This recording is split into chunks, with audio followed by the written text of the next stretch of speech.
Hello and welcome back to another week, another episode of the Self-Ruled podcast. I am your host, Hannah Holden, and this is the source to accelerate self-belief and become the person that you're meant to be. We are on to episode 31 this week. I can't believe it. And this week I want to talk about how do you know whether something is a worthy pursuit or a draining aim? And I always believe that a lot of times little ideas or synchronicities or things kind of all come together at the same time. Like you'll see one thing and the idea will resonate, and then all of a sudden you see it everywhere. And of course, that's our reticular activating system, because once we are paying attention to something, then we tend to notice it everywhere. But I guess this week's episode is inspired because last week I had coffee with a former client from years ago, and after we met up, he had mentioned during our meeting something about Earl Nightingale, who I had listened to some of Earl's tapes. They're old school. His stuff might sound a little bit outdated if you go listen to it, but the gems are there. The wisdom is there. And fun fact, I just looked him up and found out he was a former Marine, which is kind of interesting. But he spoke a lot on growth and development, the same things that are really up my alley. But anyways, that client shared it with me, and I went back and rewatched one of his videos. I think it's called The Secret. But the reason I bring this up is because it ties into content that I've been thinking a lot about for an upcoming speaking engagement that I have. So this morning I'm working on the slides, and I can really spend some time on my slides because I want them to look nice and be just kind of visually interesting, or use a lot of photographs. But I digress. I was on the section of my presentation where I'm asking my audience, how do you know whether something is a worthy pursuit or, what did I say? A draining aim, because I think that really expresses the difference. So how do you know whether something is a worthy pursuit or a draining aim? And this really kind of does tie into that Earl Nightingale, because he talks about having a worthy goal for your life. But I really want to ask my audience that in a few weeks, because when I look back on my life, I can see how there were times when I was really chasing this really draining aim and I didn't realize it. And then there were times in my life where the goal was worthy. It was a worthy pursuit. And kind of what is the difference between those two? So for me, I am really about worthy pursuits these days in my life. I have retired a lot of the draining aims that kept me in angst for a lot of my 20s and 30s. But one of the big shifts that when I realized was that it came down to choice. So the first, and actually I looked this up, but Earl Nightingale says the same thing. So guess we're thinking alike, but it comes down to choice. Did you choose the goal for yourself, the pursuit? Because a lot of times we're given a pursuit by others, maybe our family, maybe our parents tell us who we should be. My parents didn't, but I know plenty of people who have parents that tell them, okay, you should become a doctor, you should become a lawyer. Maybe they want them to go to the military, who knows? Or maybe they want them to have kids, get married. So sometimes it could be family members telling you what your pursuit in life should be, or maybe you work for an organization and you've just kind of let other people tell you what your goals are and kind of map your future for you. So I think the first big criteria is around choice.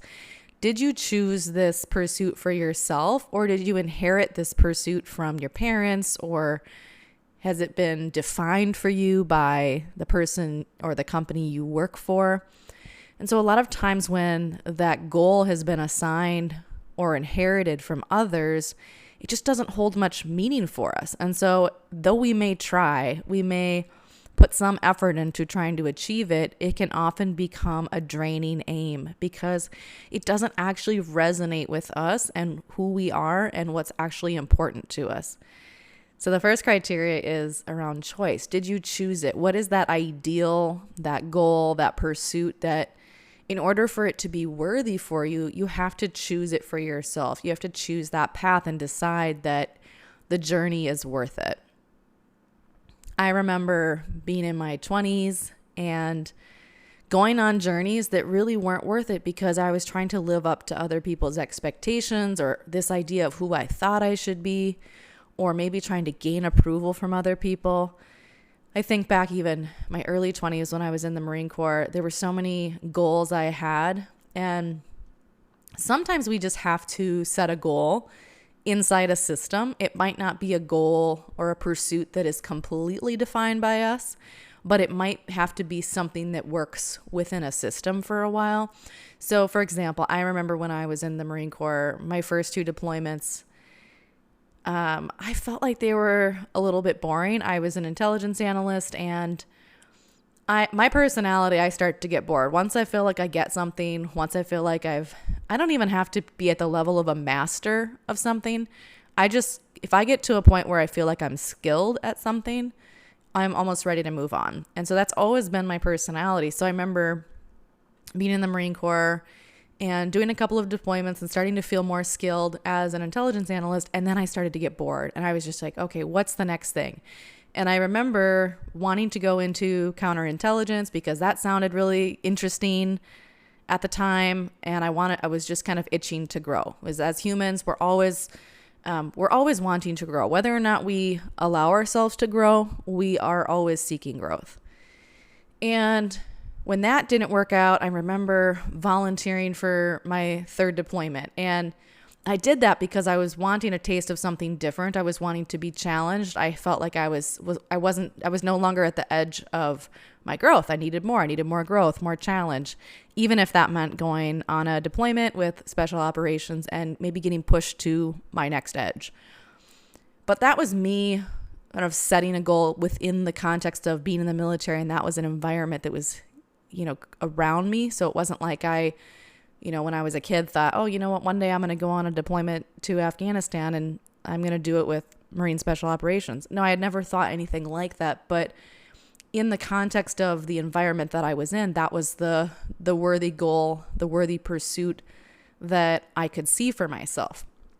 I'll give you another example. Years later, when I was out of the Marine Corps and I talk about this job a lot because it was very impactful, but I was working as an executive speaking coach, and my first month on the job, I nearly got fired because I wasn't meeting my sales numbers. I'm sure I've talked about this on the podcast before as well. But in the context of that job and that person writing my paycheck and me wanting that paycheck, I decided for myself that I was going to set a sales goal each month. And at that moment, I decided that was a worthy goal. But having a worthy pursuit or a worthy goal, it comes down to deciding whether or not the goal you're pursuing, the goal you're working towards, is actually worth it to you or not. And in both those instances, it was. I can honestly say that those were the best goals I could think of at the time. In the Marine Corps, I felt like I was growing too much for the box that I was in. I was ready for like that next thing. When I was in that job and I wasn't meeting my sales quota, I knew that I wanted to continue to work in that career, and that meant I had to learn how to do sales. I'm not saying I'm a sales pro, but I definitely was open to learning and growing in that area because it was worth it to me. I could see the other side.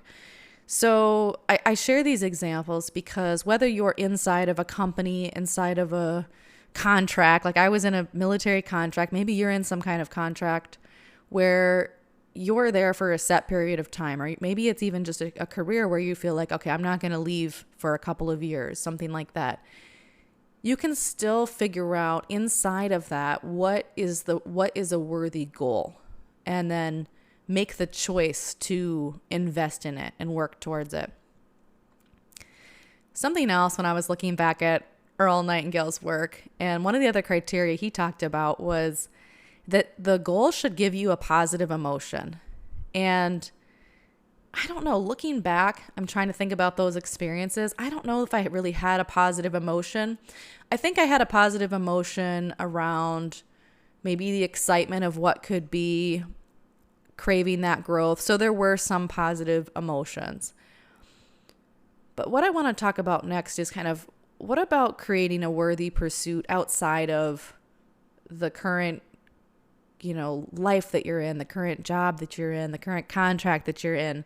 What about creating a worthy pursuit? Because I think what was more impactful was when I stepped outside of those contexts and decided what is a worthy pursuit for my life as a whole.